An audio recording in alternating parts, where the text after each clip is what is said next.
संघर्ष में आदमी अकेला होता है और सफलता में दुनिया उसके साथ होती है। इसी मोटिवेशनल कोट से आपका स्टडीग्राम चैनल में स्वागत है। दोस्तों, आज का हमारा टॉपिक पर्यावरण के कुछ महत्वपूर्ण प्रश्नों को देखने वाले हैं, तो वीडियो को एंड तक जरूर देखिएगा। तो चलिए वीडियो को स्टार्ट करते हैं। प्रश्न है कि ग्रीन हाउस प्रभाव के कारण पृथ्वी का तापमान बढ़ता है या फिर घटता है। तो क्या होता है ग्रीन हाउस प्रभाव के कारण? तो यह बढ़ जाता है।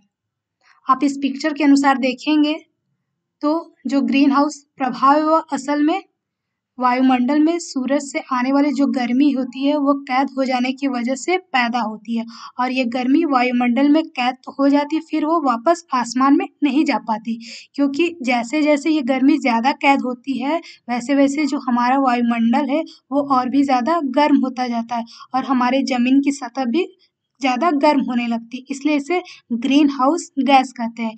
इनमें 6 प्रकार की प्रमुख गैस पाई जाती है: carbon dioxide, ozone, methane, nitrous oxide, chlorofluorocarbon, जलवाष्प। इसमें जो सबसे ज़्यादा ताकतवर गैस वो कार्बन डाइऑक्साइड होता है, इस बात को भी आप ध्यान रखिएगा। चलिए अगला प्रश्न देखते हैं कि पर्यावरण का दुश्मन किस वृक्ष को कहते हैं। तो किस वृक्ष को कहते हैं पर्यावरण का दुश्मन?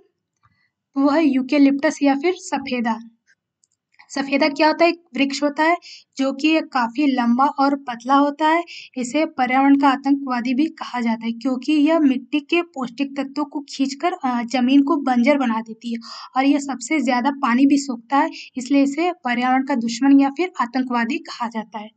चलिए अगला प्रश्न देखते हैं कि राष्ट्रीय वन नीति के अनुसार कितने प्रतिशत पर भूभाग वन होना अनिवार्य बताया गया है। तो कितने प्रतिशत होना चाहिए? तो वो है 33%। तो जो राष्ट्रीय वन नीति का जो मुख्य उद्देश्य है वो पर्यावरण की पारिस्थितिकी संतुलन को बनाए रखना और उसके जो वन के रख रखाव उसको भी बनाए रखना राष्ट्रीय वन नीति का मुख्य उद्देश्य है, और इस पे भूभाग पर 33% वन होना अनिवार्य बताया गया है। चलिए अगला प्रश्न देखते हैं कि ग्रीन पीस क्या है। तो ग्रीन पीस क्या है? तो यह ग्रीन पीस एक पर्यावरण योजना है।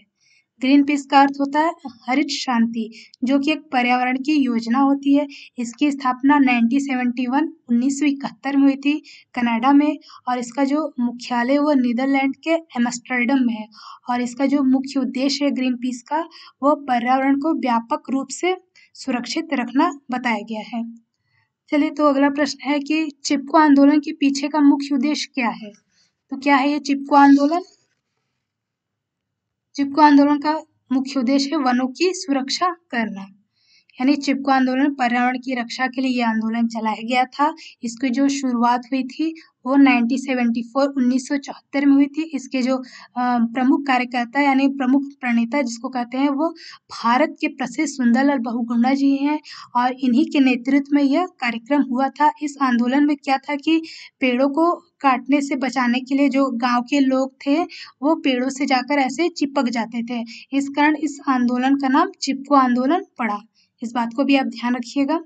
चलिए अगला प्रश्न है कि भारत सरकार द्वारा केंद्र में पर्यावरण विभाग की स्थापना किस वर्ष की गई थी। तो कब की गई थी भारत सरकार द्वारा केंद्र में पर्यावरण विभाग की स्थापना? तो वो की गई थी 1980 में। 1980 में भारत सरकार द्वारा केंद्र में पर्यावरण विभाग की स्थापना की गई थी, इसको आप ध्यान रखिएगा। चलिए अगला प्रश्न है कि संयुक्त राष्ट्र पर्यावरण कार्यक्रम UNEP का मुख्यालय कहाँ पर है। तो कहाँ पर है UNEP का मुख्यालय? तो वह है केन्या के नैरोबी में। तो जो UNEP का जो पूरा नाम है वह यूनाइटेड नेशन इन्वायरमेंट प्रोग्राम है। ये जो पर्यावरण संबंधी गतिविधियों को नियंत्रित करती है, और इसकी जो स्थापना हुई है वो 1972 में 1972 में इसकी स्थापना UNEP का हुआ था। चलिए अगला प्रश्न है कि विश्व वन्य जीव कोष द्वारा प्रतीक के रूप में किस पशु को लिया गया है। तो किस पशु को लिया गया है WWF ने? तो वह है पशु पांडा। तो जो WWF है इसका पूरा नाम है वर्ल्ड वाइल्ड लाइफ फंड। ये इसकी स्थापना जो है 1961 में हुई थी, और इसका जो WWF का मुख्यालय हेडक्वार्टर है वो स्विट्जरलैंड के ग्लैंड में स्थित है, इसको भी आप ध्यान रखिएगा। चलिए अगला प्रश्न है कि भारत का कौन सा राज्य ऐसा है कि जिसको हम टाइगर स्टेट के रूप में भी जानते हैं। तो कौन सा ऐसा राज्य है? तो वो है मध्य प्रदेश। मध्य प्रदेश को टाइगर स्टेट भी कहते हैं और इसको एक और भी नाम से जाना जाता है जिसको हम सोयाबीन स्टेट, यानी फसलों में सबसे ज़्यादा मध्य प्रदेश को जाना जाता है, तो इसको टाइगर स्टेट या सोयाबीन स्टेट भी मध्य प्रदेश को कहते हैं। इसको भी आप ध्यान रखना। चलिए अगला प्रश्न है कि वन महोत्सव किसने प्रारंभ किया था? तो किसने प्रारंभ किया था, क्या नाम था उनका? तो वो है के.एम. मुंशी। के मुंशी ने वन महोत्सव कार्यक्रम यह प्रारंभ किया था। इन्होंने जो के मुंशी ने इन्होंने ये 1950 में एक कार्यक्रम 1950 में एक कार्यक्रम शुरू किया गया था और इनका जो पूरा नाम है वो कन्हैयालाल मणिकलाल मुंशी है, जो भारत के केंद्रीय मंत्री भी रह चुके हैं। इस बात को भी आप ध्यान रखिएगा। चलिए अगला प्रश्न देखते हैं, भारत में सबसे अधिक वन किस प्रदेश में है? तो किस प्रदेश में सबसे अधिक वन? तो वह है मध्य प्रदेश में। भारत में सबसे अधिक वन वह कहाँ पर है? मध्य प्रदेश में। अगर ये पूछता है कि भारत में सबसे कम वन किस प्रदेश में, तो वो है हरियाणा, जो राजस्थान के बगल में आप ये पूरा बॉर्डर देख रहे हैं वो हरियाणा है। तो भारत में सबसे अधिक वन पूछे तो मध्य प्रदेश, अगर सबसे कम पूछे तो वो हरियाणा राज्य में है। चलिए अगला प्रश्न है कि पर्यावरण क्या है? तो क्या है इन्वायरमेंट? तो जो हमारे चारों ओर का वातावरण जो कि हमें व अन्य जीवधारियों को प्रभावित करता है उसी को हम पर्यावरण या इन्वायरमेंट कहते हैं।